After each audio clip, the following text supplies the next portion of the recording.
Everyone, मैं हूँ स्वाति और आज के एडिटोरियल एनालिसिस में जो सबसे पहला टॉपिक है वो फ्यूल सेल के ऊपर है। फ्यूल सेल जो कि पावर्ड बाय हाइड्रोजन होते हैं, इसके बेनिफिट क्या है? एक तो हमारा जो टारगेट है कि हमें इकोलॉजिकल डिग्रेडेशन को रोकना है, कम्पैक्ट करना है, जो टेम्परेचर क्लाइमेट राइज और क्लाइमेट चेंज हो रहा है उसको, उसमें जो रोल है हाइड्रोजन का वो बहुत ज़्यादा इंपॉर्टेंट है क्योंकि एक लेस पॉल्यूटेंट फ्यूल के तौर पे ये है। एंड जो हमारे टारगेट्स हमने सेट कर रखे हैं कि हमें 45% तक ही बाय 2030 तक करना है, 45% का टारगेट, तो वो सबको देखते हुए how much it is important कि हमारी जो रिलायंस है फ्यूल सेल वो हमारे लिए इम्पॉर्टेंट है। दूसरा यहाँ पे जो टॉपिक है वो लंपी स्किन डिजीज़ के ऊपर है जो कैटल्स में देखा जा रहा है और हम देख रहे हैं कि किस तरीके से जो इकोनॉमी है उस पर इफेक्ट पड़ा है because of the lumpy skin disease. Earlier ये सब सहारन तक जो था रेस्ट्रिक्टेड था, लेकिन अब हाल ही में देखा गया to the rest of the part of the other part of the world में स्प्रेड हुआ है। इंडिया में सबसे पहले गुजरात में इसका जो केस है वो रिपोर्ट किया गया था, लेकिन डिवास्टेटिंग इफेक्ट सबसे ज़्यादा राजस्थान में देखा गया।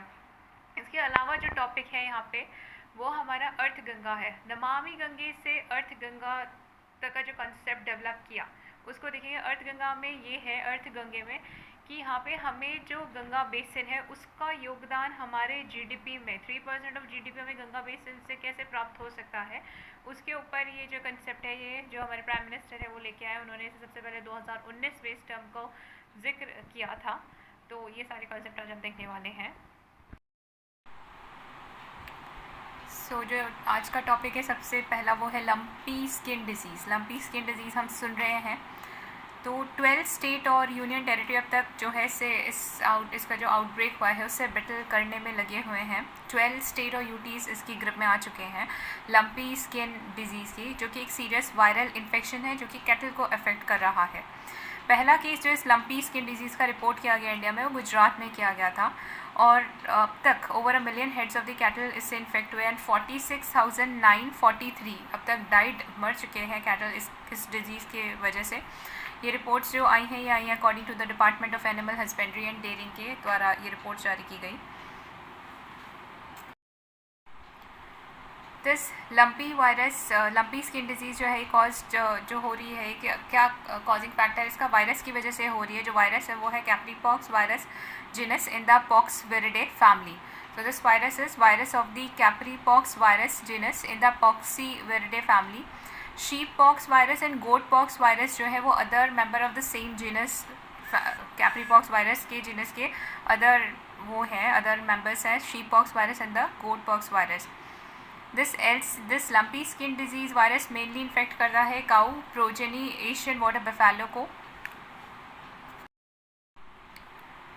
देर is no known reservoir of this virus, के रिजर्वियर का पता नहीं और एपिडेमिक के बीच में कैसे सर्वाइव करता है वो उसके बारे में भी कोई जानकारी नहीं है। So it is also not known where and how the virus survive between the epidemic. पहले ये सब सहारन अफ्रीका को में ही रेस्ट्रिक्टेड था, बाद में स्प्रेड हुआ मिडल ईस्ट और टर्की में, और 2015 में ये जो इन्फेक्टेड कैटल पाए गए south eastern and eastern Europe, Russia में।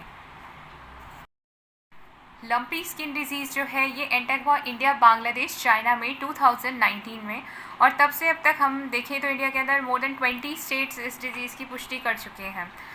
शुरुआत जहाँ से हुई थी वो गुजरात था, लेकिन उन लोगों ने, गुजरात गवर्नमेंट ने इसे कंट्रोल में कर लिया। इस their state animal husbandry department controlled by treating infected cattles को ट्रीट करके and giving the goat pox vaccine दी गई। हेल्दी एनिमल्स को वैक्सीनेशन किया गया, उसके बाद उन्होंने कंट्रोल किया। लार्जेस्ट नंबर जो इन्फेक्टेड डेड एनिमल्स पाए गए लंपी स्किन डिजीज से और राजस्थान में पाए गए 7.33 लाख डेड एनिमल्स जो रिपोर्ट किए गए हैं। ट्रांसमिशन और सिम्टम्स क्या है इस डिज़ीज़ के? तो जो लंपी स्किन डिजीज़ है ये स्प्रेड होता है, किसके वजह से स्प्रेड हो रहा है? जो इसमें स्प्रेडर्स हैं वो ब्लड सकिंग वेक्टर्स जो होते हैं वो बन रहे हैं। Blood sucking vectors like mites और मॉस्किटोज़ की वजह से फैल रहा है and through the contaminated water, fodder and feed. तो ये जो स्प्रेड कर रहे हैं इस डिज़ीज़ को वो कौन है? ब्लड सकिंग वेक्टर्स हैं, might, mosquitoes, and spreading through the contaminated water, fodder and feed.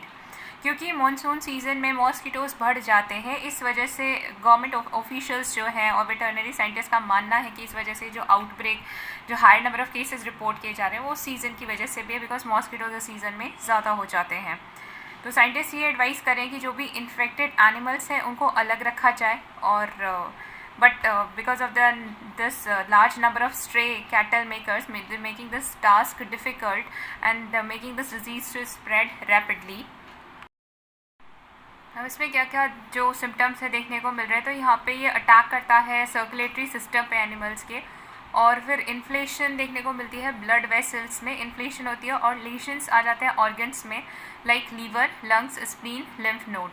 ये जो एपिडेमिक है और outer surface of the skin get separated from the inner layer, leading to the formation of lumps बन जाते हैं, nodules बन जाते हैं एनिमल बॉडी पे.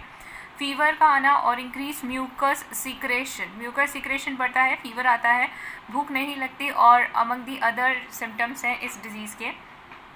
ऑटोप्सीज जो कैरिड आउट की गई, जो ऑटोप्सी रिपोर्ट देखी गई, इसमें पाई गई कि जो वायरस ये कॉज करता है this death of the tissues, it is causing death of the tissues and fibrosis in various organs, जिसकी वजह से जो एनिमल है उनकी डेथ हो जाती है.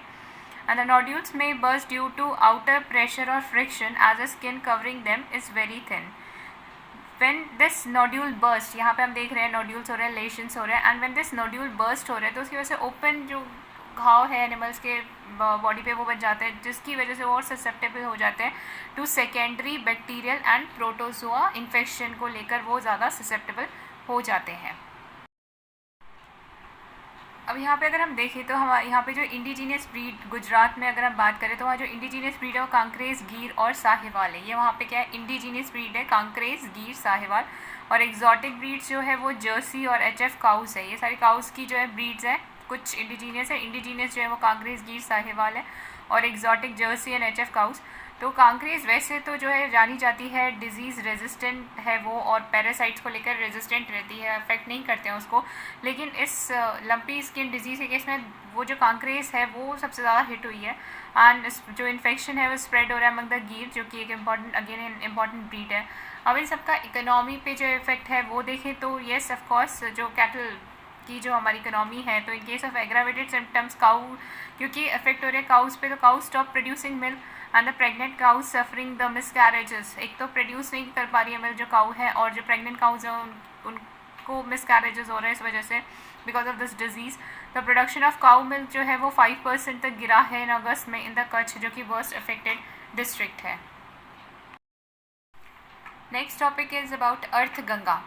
अर्थ गंगा की बात करें तो जो किस कंटेक्स्ट में न्यूज़ में चल रहा था, तो ये अशोक कुमार जो कि डायरेक्टर जनरल है national mission for clean Ganga के, अशोक कुमार जो कि डायरेक्टर जनरल है national mission for clean Ganga, उन्होंने अर्थ गंगा मॉडल के ऊपर बोला अपने वर्ड जब वो एड्रेस कर रहे थे Stockholm World Water Week 2022 on August 24 को, जब वो अपने एड्रेस में वर्चुअल एड्रेस कर रहे थे स्टॉकहोम वर्ल्ड वाटर वीक, तब उन्होंने इस मॉडल का जिक्र किया, अर्थ गंगा का जिक्र किया.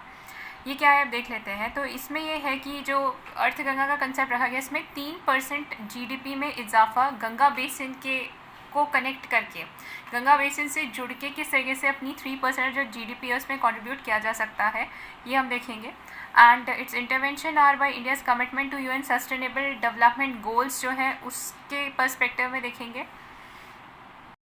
अब ये अर्थ गंगा है क्या, इसको जानते हैं, इसको देखते हैं कि क्या कॉन्सेप्ट क्या है ये. तो पीएम मोदी ने सबसे पहली बार इस कॉन्सेप्ट को इंट्रोड्यूस किया जब first national Ganga Kansal meeting हुई कानपुर में 2019 में. 2019 में जब पहली बार नेशनल गंगा कंसल मीटिंग कानपुर में हुई थी, तब सबसे पहले इस कंसेप्ट को इंट्रोड्यूस किया था, सबसे पहले इंट्रोड्यूस किया पीएम मोदी ने वहाँ पे, और जहाँ पे उन्होंने अर्ज किया कि now the time has come to shift from the Namami Gange project हम अब तक देखते आ रहे थे, दैट इज़ क्लीन गंगा की बात करते थे, फ्रॉम नमामि गंगे टू अर्थ गंगा, मतलब from now we are connecting our river, हम कैसे उसे इकोनॉमिक आस्पेक्ट में जोड़ के देख सकते हैं, कैसे हमारे जीडीपी में इम्प्रूव कर सकते हैं, कैसे एम्प्लॉयमेंट जनरेट कर सकते हैं, ये एस्पेक्ट हम देखेंगे. अर्लियर हम जो कॉन्सेप्ट लेके आए थे नमामि गंगे का था, जिसमें हम क्लीन गंगा की बात कर रहे थे. तो ये जो यूनियन गवर्नमेंट फ्लैगशिप प्रोजेक्ट है to clean Ganga to the model of the Arth Ganga, यहाँ पे जो फोकस है अगर हम देखें तो वह सस्टेनेबल डेवलपमेंट ऑफ गंगा और उसके सराउंडिंग एरियाज़ का सस्टेनेबल डेवलपमेंट हमें करना है, फोकस करना है इकोनॉमिक एक्टिविटीज़ जो कि रिवर से जुड़ी हुई हैं उन पे. एट इट्स कोर मॉडल अगर हम देखें तो इसमें हम कोशिश ये कर रहे हैं कि इकोनॉमिक्स को ब्रिज किया जाए पीपल विथ रिवर के साथ. अब इसके फीचर्स क्या है अर्थ गंगा मॉडल के, तो यहाँ पे ज़ीरो बजट नेचुरल फार्मिंग करनी है. ज़ीरो बजट नेचुरल फार्मिंग से मतलब क्या है कि केमिकल फ्री फार्मिंग की जाएगी, जो 10 किलोमीटर तक either side of the river है, नदी के दोनों साइड 10 किलोमीटर तक केमिकल फ्री जो है फार्मिंग की जाएगी on either side of the river. And promotion of cow dung का इस्तेमाल किया जाएगा फर्टिलाइज़र के तौर पे थ्रू द गोबर्धन स्कीम। दूसरी बात, monetization and use of sludges and waste water, seek to reuse treated water for irrigation. यहाँ पे जो स्लज है उसका रीयूज़ करेंगे एंड वेस्ट वाटर जो है उसका रीयूज़ किया जाएगा and for the irrigation purpose के लिए, industries and revenue generation for local bodies.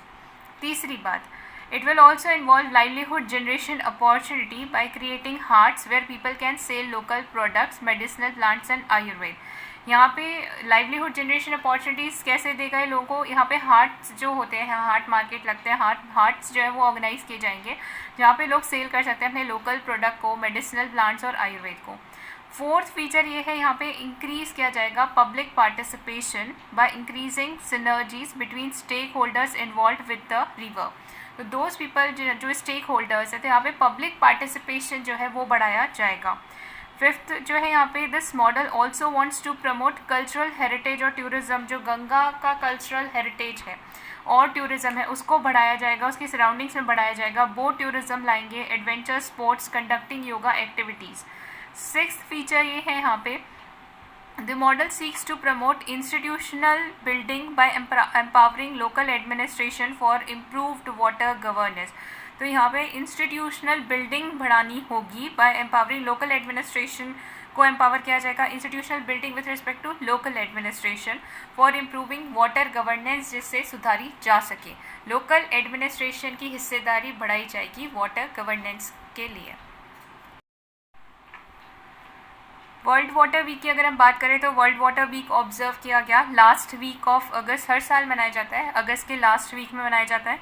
और इसे ऑर्गेनाइज कौन करता है, इसे ऑर्गेनाइज करता है स्टॉकहेम इंटरनेशनल वाटर इंस्टीट्यूट। कौन सा इंस्टीट्यूट, स्टॉकहेम इंटरनेशनल वाटर इंस्टीट्यूट इसको ऑर्गेनाइज करता है। अगस्त के लास्ट वीक में किया जाता है ताकि एड्रेस किया जा सके जो भी ग्लोबल वाटर इश्यूज़ हैं उनको, और जो इंटरनेशनल डेवलपमेंट्स हो रहे हैं उनसे रिलेटेड जो चीज़ें, उनके कंसर्न्स को एड्रेस किया जा सके। जो थीम थी 2022 में वर्ल्ड वाटर वीक की, वो थी seeing the unsee the value of water. अभी हमने वर्ल्ड वाटर वीक की बात की, अब हम वर्ल्ड वाटर डे के देख लेते हैं। तो वर्ल्ड वाटर डे जो है वो मनाया जाता है मार्च 22 को। जैसे हम बात करते हैं वर्ल्ड वाटर वीक जो है वो मनाया जा रहा है अगस्त के लास्ट वीक में। वैसे वर्ल्ड वाटर डे जो है वो हर साल मार्च 22 को मनाया जाता है टू हाईलाइट करने के लिए कि इम्पोर्टेंस ऑफ वाटर जो है, इम्पोर्टेंस वाटर की जो है उसको हाईलाइट करने के लिए मनाया जाता है। ये जो डे है, this aims to support the achievement जो हमारे सस्टेनेबल डेवलपमेंट गोल्स है। अगर हम सस्टेनेबल डेवलपमेंट गोल 6 की बात करें तो इसमें एक जो गोल रखा गया है कि वाटर सैनिटेशन जो है सबको प्राप्त हो सके बाय 2030 तक, water sanitation for all by 2030। तो ये जो डे है मना रहे हैं हम, वर्ल्ड वाटर डे, सपोर्ट कर, ये इसमें है कि हम ये जो हमारा गोल है इस टारगेट को अचीव कर पाएँ। It inspire people around the world to learn more about water related issue and take action to make a difference। तो जो थीम थी 2022 में वर्ल्ड वाटर डे की, हम वर्ल्ड वाटर वीक की थीम हम देख चुके हैं। वर्ल्ड वाटर वीक की थीम थी seeing the unsee the value of the water. तो जो हम वर्ल्ड वाटर डे हमने मनाया है उसकी जो थीम थी वो क्या थी, ground water making the invisible visible. ये थीम्स इंपॉर्टेंट होती हैं, बहुत सारे एग्जाम्स में पूछी जाती है, चाहे बैंक के हों, चाहे सिविल सर्विसेज के हों, एसएससी के हों, तो पता होनी चाहिए थीम्स। जो ग्राउंड वाटर है वो 99% है of all liquid fresh water. ठीक है, जितना भी हम लिक्विड फ्रेश वाटर इस्तेमाल करते हैं 99% जो ग्राउंड वाटर है। तो it is very essential for our socio economic environmental benefits है हमें। ग्राउंड वाटर जो है वो almost half of the total water use for domestic purpose के लिए जो हम इस्तेमाल करते हैं, इंक्लूडिंग ड्रिंकिंग, जो डोमेस्टिक पर्पज़ के लिए हम इस्तेमाल कर रहे हैं उसका हाफ जो है वो ग्राउंड वाटर से ही हमें अवेलेबल हो रहा है। तो ground water already providing almost half of the total water जो डोमेस्टिक पर्पज़ के लिए इस्तेमाल हो रहा है, वो आधा जो है वो ग्राउंड वाटर से ही फुलफ़िल होती है हमारी रिक्वायरमेंट्स। लेकिन इस नेचुरल रिसोर्स जो है ground water, it's a natural resource, इसका जो है बहुत अंडर वैल्यू किया जा रहा है, मिसमैनेजर, इवन अब्यूज़ किया जा रहा है। ग्राउंड वाटर हमारे लिए एसेंशियल है। अगर हम फाइट अगेंस्ट पॉवर्टी करते हैं देखें तो हमारे लिए एसेंशियल है। अगर हमें फूड और वाटर सिक्योरिटी इंश्योर करनी है तो हमारे लिए एसेंशियल है। For the creation of jobs के लिए नीडेड है, सोशो इकोनॉमिक डेवलपमेंट के लिए नीडेड है। एशिया पैसिफिक रीजन की अगर हम बात करें तो वो सबसे बड़ा एब्स्ट्रैक्टर है ग्राउंड वाटर का वर्ल्ड में। एशिया पैसिफिक रीजन सबसे ज़्यादा दोहन करे ग्राउंड वाटर का वर्ल्ड में, कंटेनिंग 7 आउट ऑफ 10 कंट्रीज जो कि एक्सट्रैक्ट कर रहे हैं सबसे ज़्यादा ground water. Asia Pacific region में भी हम बात करें तो 7 out of 10 country extracting most of the ground water. तो हमारी डिपेंडेंस ग्राउंड वाटर पे आगे भी बढ़ने ही वाली है क्योंकि डिमांड बढ़ रही है पानी की सभी सेक्टर्स में, और रेनफॉल पैटर्न वहीं पे डिस्टर्ब होता दिख रहा है। तो हमारी जो डिमांड है with respect to the ground water वो बढ़ने वाली है। हम कौन कौन सी स्कीम चलाई जा रही है विद रिस्पेक्ट टू वाटर हम देखें तो अटल भूजल योजना है। ये सेक्टर स्कीम है जिसमें जो फोकस है वो किस पे, कम्युनिटी पार्टिसिपेशन पे और डिमांड साइड इंटरवेंशन पे। और जितनी भी स्कीम्स चल रही हैं with respect to the sustainable ground water management को लेकर उनका कन्वर्जेंस किया जा रहा है इसमें। तो यहाँ पे जो हम बात करें अटल भूजल योजना की, कम्युनिटी पार्टिसिपेशन पे फोकस है, डिमांड साइड इंटरवेंशन है, और जितनी भी स्कीम्स चल रही है ग्राउंड वाटर मैनेजमेंट को लेकर उनका कन्वर्जेंस किया जा रहा है। यहाँ पे जो फोकस है वो ये कि जो NGOs है, नॉन गवर्नमेंट ऑर्गेनाइजेशन और सिविल सोसाइटी ऑर्गेनाइजेशन के द्वारा जो काम किए गए, कम्युनिटी के साथ काम किए जा रहे हैं, सिविल सोसाइटी कर रही है और ये NGOs कर रहे हैं, तो this is community based approach. तो उनके द्वारा जो ग्राउंड वाटर मैनेजमेंट में सक्सेस स्टोरीज़ हैं उस पे फोकस किया जा रहा है। जो सक्सेस स्टोरीज़ है, जो वेरीफाइड फील्ड इनिशिएटिव है, उस पर फोकस किया जा रहा है। इसके अलावा क्या किया जा रहा है, तो जो हमारा department of water resource, river development और गंगा रिजुवेनेशन है, जो हमारा डिपार्टमेंट है water resource, river development, Ganga rejuvenation, उनके द्वारा नेशनल वाटर अवार्ड्स जो है इंस्टीट्यूटेड किए गए हैं। Water heroes share your story करके कंटेस्ट चलाए जा रहे हैं ताकि जो गुड प्रैक्टिसेस है उन्हें इंसेंटिवाइज किया जा सके with respect to water conservation and ground water recharge. हर खेत को पानी, ये स्कीम में क्या किया जा रहा है, ये कंपोनेंट है प्रधानमंत्री सिंचाई कृषि सिंचाई योजना के अंतर्गत। ये कंपोनेंट है जिसमें जो भी वाटर बॉडीज़ हैं उनको रिपेयर किया जा रहा है, रिनोवेट किया जा रहा है और रेस्टोरेशन किया जा रहा है। 3R, that is repair, renovate और रेस्टोर किया जा रहा है वाटर बॉडीज़ को ताकि इम्प्रूव किया जा सके और रेस्टोरेशन किया जा सके उनका, और स्टोरेज जो टैंक स्टोरेज कैपेसिटी है उसे बढ़ाया जा सके, ground water recharge, availability of drinking water बढ़ाई जा सके। नेक्स्ट है Atal mission for rejuvenation and urban transformation. यहाँ पे क्या फोकस किया जा रहा है, on the development of basic urban infrastructure, जो उसको उस पर फोकस है, बेसिक अर्बन इंफ्रास्ट्रक्चर। देन जल जीवन मिशन, हर घर जल, ये योजना है। इसमें गवर्नमेंट क्या कर रही है, इसमें government in participation with the state इसको स्टेट्स के साथ मिलकर लागू कर रही है जल जीवन मिशन, हर घर जल। इसमें ये है कि जितने भी रूरल हाउस होल्ड है उनको रेगुलर बेसिस पे, लॉन्ग टर्म बेसिस पे एडिकेट जो क्वालिटी और quantity of prescribe quality of regular water दिया जा सके। कब तक वाटर कनेक्शन दिए जा सके, बाय 2024 तक। अब क्योंकि अर्थ गंगा की बात करते करते नमामि गंगा जो था वो बहुत प्रोजेक्ट हुआ है, तो हमें पता होना चाहिए नमामि गंगे प्रोजेक्ट के बारे में। इसमें क्या था, तो नमामि गंगा प्रोग्राम जो था ये एक इंटीग्रेटेड कंजर्वेशन मिशन था, approved as a flagship program से यूनियन गवर्नमेंट ने शुरू किया था जून 2014 से। नमामि गंगे को किया गया था यूनियन गवर्नमेंट के द्वारा किया गया था जून 2014 में। इसका उद्देश्य क्या था, इसमें 2 ऑब्जेक्टिव्स थे जिसको मतलब अकम्प्लिश करना था। पहला तो एक तो जो पोल्यूशन हो रहा है गंगा में उसको रोकना, अबैटमेंट ऑफ पोल्यूशन, जो पोल्यूशन की रोकथाम करना, और conservation rejuvenation national river Ganga, उसका पहले तो पोल्यूशन का बैटमेंट और साथ ही कंजर्वेशन और रिजुविनेशन करना है रिवर गंगा का। इसको ऑपरेट किया गया by the Department of water resources, river development and Ganga rejuvenation, ministry of जल शक्ति। कौन सा डिपार्टमेंट इसमें इन्वॉल्व है नमामि गंगे में, तो that is department of water resources, river development and Ganga rejuvenation. ये जो प्रोग्राम है इसे इम्प्लीमेंट किया जा रहा था, नमामि गंगे प्रोजेक्ट जो है इसे इम्प्लीमेंट किया गया by the national mission for clean Ganga and its state counterpart organisation. ठीक है, 2 जो बॉडीज में involve the program implemented by national mission for clean Ganga और जो स्टेट काउंटर पार्ट ऑर्गेनाइजेशन है, जो स्टेट प्रोग्राम मैनेजमेंट ग्रुप है, उनके द्वारा। मेजर एरियाज इस प्रोग्राम के जो थे वो सीवेज ट्रीटमेंट करना, sewage treatment infrastructure, river front development, river surface की क्लीनिंग करना, बायोडाइवर्सिटी, अफॉरेस्टेशन, पब्लिक अवेयरनेस बढ़ाना, इंडस्ट्रियल एफ्लुएंट की मॉनिटरिंग करना and Ganga grams. There is a new scheme, that is DUET scheme, that is decentralized urban employment training, decentralized urban employment training। तो अब इसकी working देख लेते हैं कैसे काम करेंगे इसमें। यहाँ पे गवर्नमेंट जो है चाहे स्टेट या यूनियन वो डिसबर्स करेंगे, जॉब स्टैम्प्स दिए जाएंगे, इशू करेंगे, and each standing for 1 day of work at a minimum wage. तो यहाँ पे जो दी जाएगी वो मिनिमम वेज दी जाएगी and this is for each standing for 1 day of work. यहाँ पे जॉब स्टैम्प जारी किए जाएंगे गवर्नमेंट के द्वारा। यहाँ जो जॉब स्टैम्प जो होंगे ये लिबरली डिस्ट्रीब्यूट किए जाएंगे टू अप्रूव पब्लिक इंस्टीट्यूशन। यहाँ पे इसमें इंक्लूडेड है educational institution, hospitals, museum, shelter, jail, offices, transport corporation, public sector enterprises, neighbourhood association, urban local bodies etcetera. ये जो इंस्टीट्यूशंस हैं ये free to use these stamps का इस्तेमाल कर सकते हैं और हायर कर सकते हैं लेबर को फॉर ऑड जॉब्स के लिए, या जो स्मॉल प्रोजेक्ट्स हैं उनके लिए जो है हायरिंग की जाएगी लेबर की, that do not easily fit, जो उनके एग्जिस्टिंग बजट में काम नहीं आते हैं उनको लेकर हायरिंग होगी। यहाँ पे फॉर द स्मॉल प्रोजेक्ट्स हैं और जॉब्स हैं उनके लिए हायर किए जाएंगे इनको। यहाँ ये बिल्कुल इस तरीके से यूरोप में भी होता है, वहाँ सर्विस वाउचर्स होते हैं। जिस तरह से हम जॉब स्टैम्प्स लेके आई है गवर्नमेंट यहाँ पे, वहाँ पे सर्विस वाउचर्स स्कीम है popular in some European countries, and वो इसी तरीके से काम करते हैं। जो यहाँ पे वेजेस दी जाएगी लेबर्स को वो उनके डायरेक्टली अकाउंट में जाएगी, जो वर्कर का अकाउंट में जाएगी against the job stamp certified by the employer. और इसमें कोल्यूशन अवॉइड करने के लिए एक इंडिपेंडेंट प्लेसमेंट एजेंसी होगी, would take the charge of assigning workers to, employer को असाइन करेंगे वर्कर्स, तो एक इंडिपेंडेंट प्लेसमेंट एजेंसी होगी ताकि किसी तरह का कोल्यूशन इसमें ना हो। Next topic is fuel cell electric vehicle. Fuel cell electric vehicle की अगर हम बात करें तो ये जो चलते हैं कि इसमें जिसका इस्तेमाल हो रहा है, they are powered by hydrogen का इसमें इस्तेमाल होता है, they are powered by hydrogen. ये एफिशिएंट है ज़्यादा कन्वेंशनल, अगर हम अपने conventional internal combustion engine vehicles की बात करें तो उनके मुकाबले ज़्यादा एफिशिएंट होते हैं, ये का फ़ायदा है।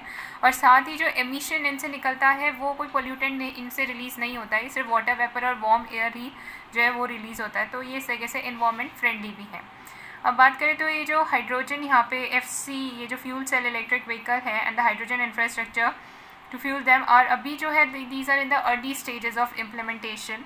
ये हमारे लिए क्यों ज़रूरी है, क्यों ये कॉन्सेप्ट हम लेके आ रहे हैं, क्योंकि हम जो है क्लाइमेट चेंज को कम्पैक्ट करना चाहते हैं, जो क्लाइमेट में बदलाव हो रहे हैं उसको हमें रोकना है, और जो इकोलॉजिकल डिग्रेडेशन हो रहा है उसको भी हमें रोकना है। तो इसलिए इसकी जो है प्रेसिंग नीड फेल्ट होने लगी है, और बहुत सारे जो नेशंस हैं उन्होंने टारगेट रखा है नेट ज़ीरो एमिशन गोल्स का नेक्स्ट फ्यू डिकेड्स के लिए। तो हमें एनर्जी सोर्सेज की ज़रूरत पड़नी ही थी, तो that become the search to hunt these energy sources become a lot of earnest than ever before. हमने भी टारगेट्स रखे हैं, इंडिया ने जो टारगेट सेट कर रखा है reducing the emission intensity of the economy, वो 45% रखा है वो 2030 तक। तो हमें और ऑल्टरनेटिव जो है एनर्जी सोर्सेज जो है देखने होंगे।